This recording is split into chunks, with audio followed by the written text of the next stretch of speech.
kita rela melupakan kenyataan lain yang konsekuensinya jauh lebih nyata atau objektif. If you're saying to yourself, well, if I just had that car, I'd be happy then. If I had that couch, I'd be happy then. If I had those new drapes, I'd be happy then.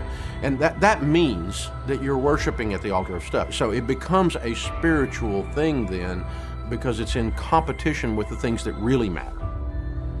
Dari sisi brand, mereka tak sepenuhnya salah karena sedang memenuhi realitas sosial yang lebih objektif.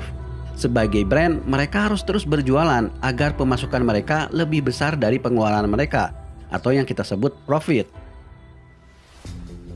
Masalahnya, banyak perusahaan yang menggunakan tipu daya manipulatif dan hal-hal yang sifatnya tidak etis, seperti di film Genesis tadi. Apalagi sekarang, persaingan semakin tidak terkendali. Tiap tahun, brand dituntut untuk selalu punya inovasi untuk memasarkan produk atau jasa mereka. Salah satunya adalah neuromarketing. Ilmu ini memanfaatkan neuroscience, yaitu ilmu pengetahuan tentang saraf otak manusia untuk memasarkan sebuah brand. Tujuannya adalah mencari tombol beli di otak konsumen tanpa mereka sadari. What neuroscience does is it gives us access to some of these emotional elements or these elements that might not be fully conscious. Dalam neuromarketing, rasionalitas konsumen yang ada di prefrontal cortex dibuat lemah atau bias. Salah satu caranya adalah dengan menanamkan kecintaan pada suatu produk sejak kecil, ketika prefrontal cortex mereka belum tumbuh sempurna. Hey. Apple, telephone, computer, McDonald's.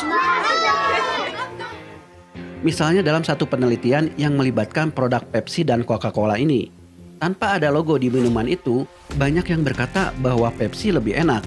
Tapi dengan adanya logo di kemasan, seolah-olah Coca-Cola menjadi minuman paling enak. As soon as you have brand information, the pattern of brain activity changed entirely.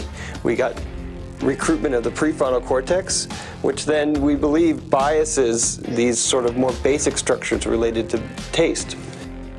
Selain prefrontal cortex, sistem limbik juga jadi sasaran. Bagian otak ini merekam reward system atau sistem ganjaran, di mana dengan manipulasi tertentu, otak akan melepaskan banyak dopamin atau hormon kesenangan sehingga kita digiring untuk mempunyai memori positif tentang produk mereka. So dopamine is the kind of feel-good molecule which is in the brain. Looking at products, you can activate the same part of the brain that people who are taking drugs or something like that. That's right. These are all reward centers. They're pleasure areas of the brain, which is why people